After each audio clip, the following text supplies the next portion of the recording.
Hello, thanks for joining us on another edition of your Saraway Sports Business Show, Sport Exchange. My name is Judy Olaniro, and today's show promises to be another exciting one. And we have our focus today. There is a twist to today's show. We will be looking. Our focus at some point will be on the Premier League. Actually, we are at the business end of the Premier League now. Who is going to be those who will make the top four? You know what that means for them? More money, and also a spot in the lucrative Champions League. So we'll be breaking this down, and we have someone who will be helping us make sense out of all this. And you know how we do it. We serve you all the juicy details as far as sports business is concerned. And of course, we've got something from the FIFA president who was on a courtesy call on Seychelles. Yeah, we'll have you that inset on today's show. If you're ready, I'm ready. And let's go. That will be after this time out.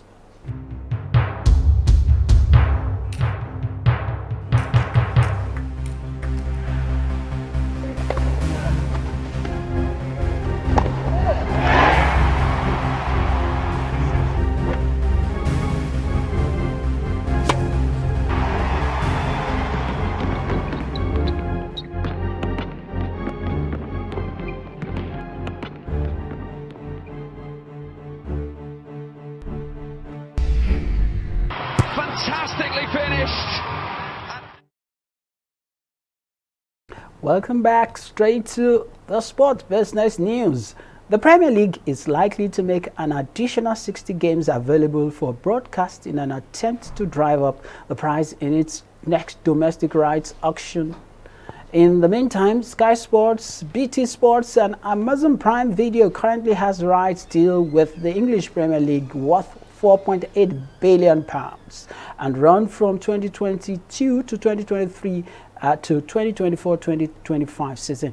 The new deal is expected to kick off in October, and a meteor package of matches is set to be made available to broadcasters with an additional rise in games from 200 to at least 260 of the total 380 fixtures each season. All right, Mitch Heath, Teamswork co-founder, says the US cloud software company will accelerate its global expansion plans after raising $65 million in a Series E funding round and acquiring technology platforms Arm Software. Teamwork has raised $115 million over the past 12 months, with its overall funding total to $165 million in order to expand the company's platform, offering more than 6,000 sports, military and public safety organizations around the world. Meanwhile, Teamwork's clients include the National Basketball Association NBA, franchise Chicago Bulls, English soccer club Chelsea, and New Zealand National Rugby Union team. And to football, the Etihad is currently the 5th largest Premier League stadium in terms of capacity. It houses 55,097 fans in its present form, but City intends to increase the capacity to more than 60,000. City's proposal is about much more than adding extra seats, though. Danny Wilson, Manchester City Director of Sales, Service and Operations, says in a club statement that it is estimated by the club that the overall project, if approved by Manchester City Council, will cost in excess of £300 million. The club also wants to install a sky bar overlooking the pitch, a stadium roof walk experience, a 3,000 capacity fan zone, and a 400 beds hotel, a new club shop, and a museum. And finally, the National Football League, NFL, has hired Horizon Media as its global media agency, covering strategy, planning, activation, and measurement. Dave Borger, Vice President of Consumer Media for the NFL, says in a televised interview that the NFL previously had multiple agencies handle media strategy and the management of its digital inventory, with Horizon to now take on all those duties. It is confirmed that NFL spent the majority of its $30 million on paid media budgets on digital properties. All right. Okay. Before we go to the next one, let's let you know that FIFA President Gianni Infantino paid a courtesy visit to Seychelles over the weekend. And this is what the president of the World Football Governing Body has to say about his experience there. All right. Welcome back to the show. It's Sport Exchange. Like I told you earlier, it's going to be a different version of the show today because we've got a twist to it. Today, in focus, let's say on our dugout segment, in focus, I've got a co-anchor on the show today, and we will be focusing on the Premier League. The Premier League gradually winding down, and we are now at the business end of the Premier League. It is the most lucrative league in the world. Money spinning Premier League. I can't just wait to see who goes home with a title, as well as which of the clubs rather will go home with a title with the cash. Sydney Okafor joins me on the show today. He's making his debut and he's going to be a regular. Sydney, thanks for joining me on the show. How are you? Judy, thanks for having me. I'm so pleased. And even hearing what you just said about Manchester City now planning to extend their capacity, their stadium capacity to about 60,000 capacity. Wow. That was huge. You know, Manchester United has about 75,000 capacity. And I think City now is moving with the speed of light to hook up with them. They are next door neighbor. They want to. Well, let's hope so. Let's see how it goes. If the council approves that, there's something that, you know. Talking about the extension and the money, 300 million pounds. That's huge. And that's huge. Just to extend, not to break down and start and rebuild. And there's this story around the National Stadium by people saying maybe 21 when the Minister of Sports said something like 21 million naira will be used to refurbish. What do you think? Some feel it's not the big deal, while some feel it is so much. Well, you know, it's of different aspects. It's of different aspects. We can use the Premier League to compare our own local league here. The kind of money they made from their own league is something else. Because they make money in different aspects. They make money through their TV rights domestically and internationally. They have bonuses. They have prize money from the league. And so they have so many ways they can make money. So you can use that to really relate to our own league. But without wasting much of your time here, Didi, a new development has been really hitting up in the top 4. Okay. That's the Premier League. That's the Premier League, yeah. Let's look who is going to, who are those trying to pick the title? Well, for now, is an Arsenal title to lose. Okay. And it's City's title to chase. But let's hope it will not be it will not fall in the hands of City and it's falling in the hands of Arsenal, because even myself, Arsenal has tried Arteta. He has really done a great thing. But right now on the table, Arsenal is still leading. Arsenal is leading, and followed by Manchester City. Arsenal is leading about 74 points. Followed by Manchester City 70. And followed by Man U 59 and Newcastle 56. I think it's really Man City. When you look at rather, it's Man United and Newcastle. I think they just make do with the third position. Definitely, everybody knows that. Everybody knows that. They be excited or be grateful that they will be picked. At least they will have a Champions League slots. Definitely. But in the aspect of Arsenal and Manchester City, if you look at the gap now, it's just 4 points gap. Okay, as at now. Okay. Arsenal is still having Arsenal has played 31 match. Okay. City still have a game at hand. Okay. And if peradventure they win that match, that's 1 point. So Arsenal need to buckle up. Buckle up. Well, what's their? Of course, when you look at some of their games now, I think they still have about 8 or 9 games left. No, they still have 7 matches to go. 7 matches to go. Yeah, 7 matches to go. So, what is the difference now? What are they? Let's look at their opponents. If you look at some of these opponents, are they Right now. You know, previously, Arsenal played with, their previous match was with West Ham, where they lost, where they played a 2-2 draw. Yeah, exactly. You're leading 2-0, and all of a sudden, you slept off. And the game came back to 2-2. It's a big blow. A big blow. Maybe I should also ask you this question. The game between Manchester, there is a game between Manchester and Manchester City and Arsenal that's still going.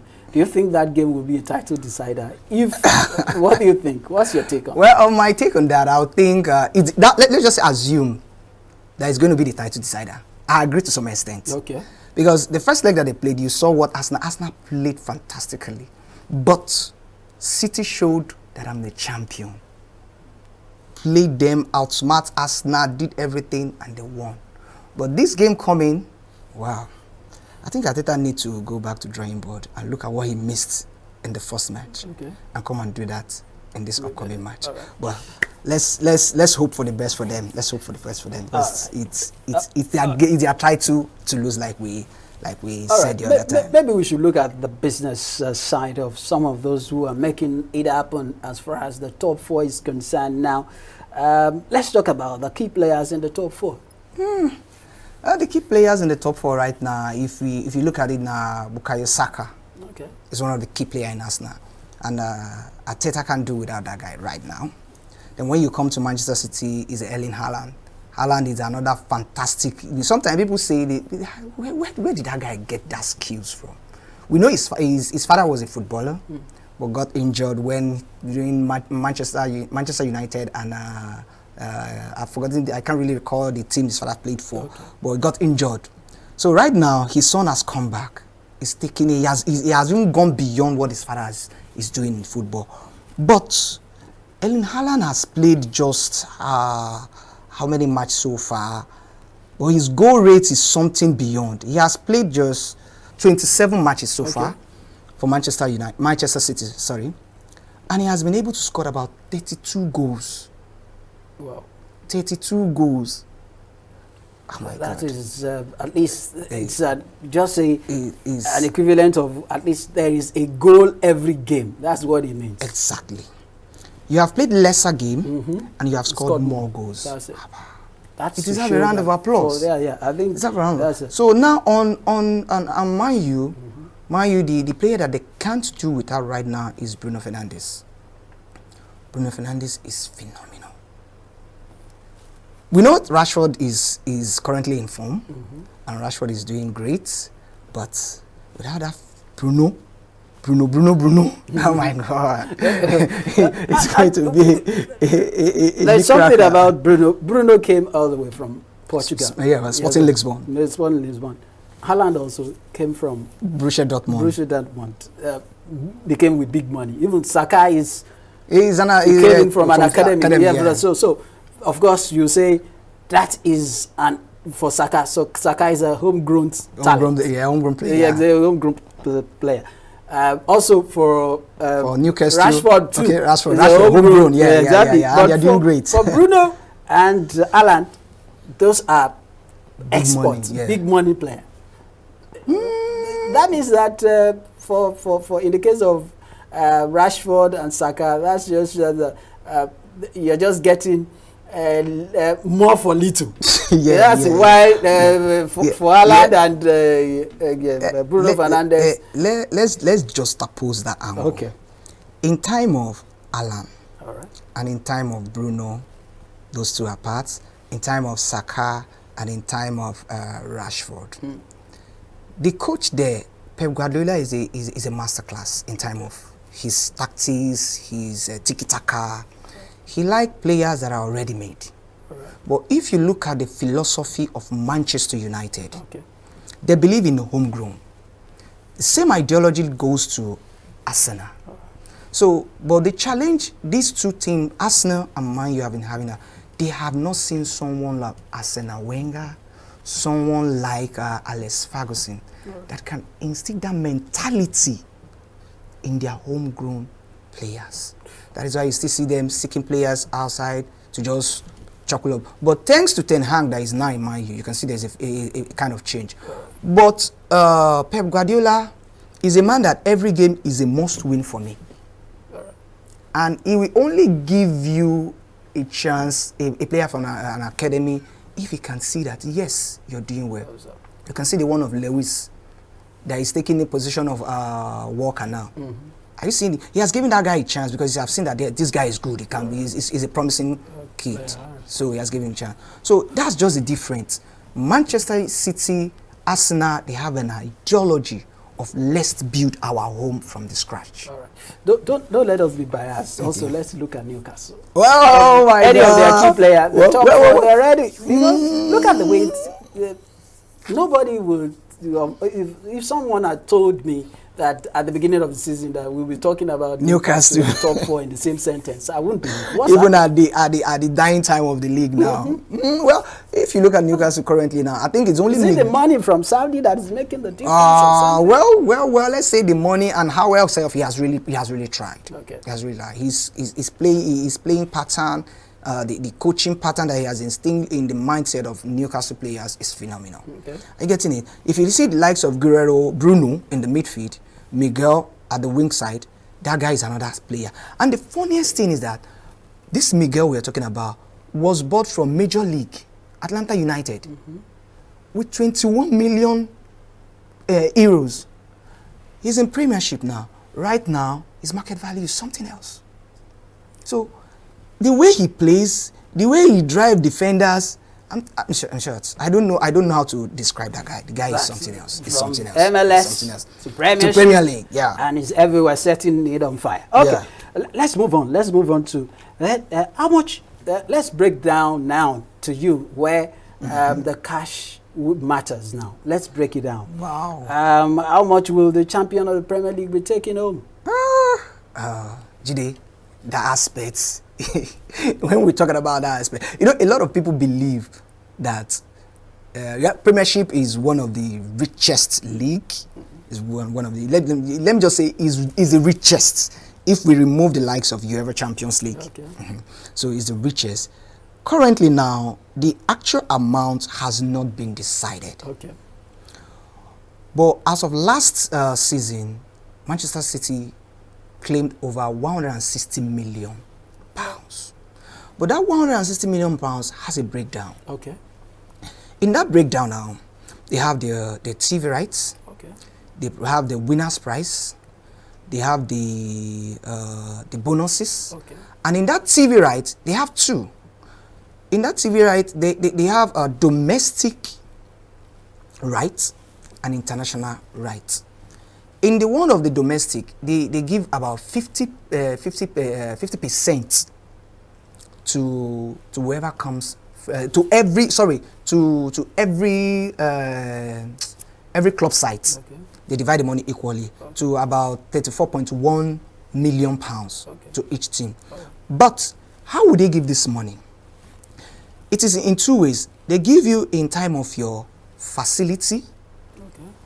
That's one. And two, in terms of your position on the log. Okay. So if you're able to be in a better position, you're sure of making more money. Okay. But winning the prize of the Premiership itself is around 44 million pounds. Wow. So if you now accumulate the TV rights, the international TV rights, including domestic, the bonuses and commercial, everything will be amounting to about 160 million above. So, but this season's own, it has not yet been finalized. Well, no, last season was 161 million. But this season's own, we don't know yet. All right. So okay, we'll keep a tab because that's sweet. We hope that the next time we come here on the show, I might ask you what's the update, because I know that as it goes, we will. And it's looking good yet because they are in prime position, talking about Manchester City for the Premiership, and it seems that they are the team to beat in the Champions League as well. More money for them. Okay. Yeah, well, sorry, Jide, before I forget, there's another big introduction into this season's Premier League rights. Last season, the TV right was about 84 million pounds. But the beauty of this season's own is that they have introduced about 2.5 billion TV rights. And now, more money, more sharing. All right. So finally, quickly, let's look at, this is the question we're going to leave with because we need to wrap things up now, Sydney, before we go. top scorers in the top 4 teams. Ooh. Yeah. Who are they? Let's look at their price tag and see if they really justify the money. Well. if you're talking about the highest goal scorers in the team, for us now, right now, is Gabriel Martinelli. Okay. Martinelli has scored 14 goals, 6 assists, just in 30 played. And no penalty kick. Okay. Then if you're going to Erling Haaland, you know that one is a godfather, godfather of goals. His leg he's always glued with the goal, with the football. So he has got 2 goals, 6 assists, 5 assists, 6 penalty kick, and 27 played. Okay. And Manchester United is Rashford, who has scored about 15 goals, 8 assists, and played 29 match. Then in Newcastle now is Miguel Almiron, who has scored 11, no penalty kick, and 1 assist, and has played 25 matches for Newcastle. But out of the 25, he started in 24 match. The 25th one was a sub. So that's just the thing that is trending about the most top goal scorers of the battle for the title. Okay. And if you ask me, of course, aside from Rashford, who is an homegrown and whose salary is always on the increase most times, would you say Miguel, Haaland, and Martinelli, would you say the money the money spent exactly for them used in acquiring them from the clubs, would you say it's justified with the goals scored so far? Let me come from the angle of Saka. Okay. The beauty of Saka is an homegrown, but right now as we speak, his market value is about 100 million plus. Wow. That is beautiful. That's you know that these people knows what they're doing in time of business. Are you seeing it? When anybody say, okay, I need Saka now, that's big, huge money for us now. Okay. Are you seeing it? But if you're talking of Rashford, it's an homegrown. The market value of Rashford safe now is about 100 million plus. Okay. Are you getting it? That's how to do business. Because football is all about business, it's all about the money. Are you getting it? But trophy is very important too. Exactly. You know, that aspect is very important. So, and if you're not coming to Miguel, MLS, you can use Premier League to compare MLS. Premier League is an advanced league, is a very established league filled with superstars. Are you getting it? Okay. But MLS, Major League Soccer, if Miguel can come from that league, become an outstanding and a masterpiece footballer in Premier League, and now his market value has gone beyond 21 million. Currently, I think his market value has jumped up to 35 million. Wow. See the increase, 21 to 35, which is huge, and he's still young. He's in his early 20s. Wow. So there's still time. So on the side of Miguel, the money is justified. Wow. On the side of Saka, if me and you know it's justified as well as Rashford. Then if you're talking of Haaland, oh my God, there's nothing to say. Just keep going. Keep paying more money. He's good to go. All right. We got to go. We got to go. Time is really not our friend where we're talking money and sports here. But Sydney, I must say, thank you for joining me on today's Thank you so much. Thank you so much for having me. Next week is another time. I will be back to look at another league and how money is making the world go round there. Yeah. It's a pleasure. Okay, guys. Of course, you can follow us on all our social media handles, and don't forget also to like our our Facebook page, for example, and also follow us on Twitter. And also, don't forget that you can subscribe to our YouTube channel too, so that you can enjoy the best of content. Till I come your way next time, I'm yours truly today, to man of the future in sports, Jide Olano.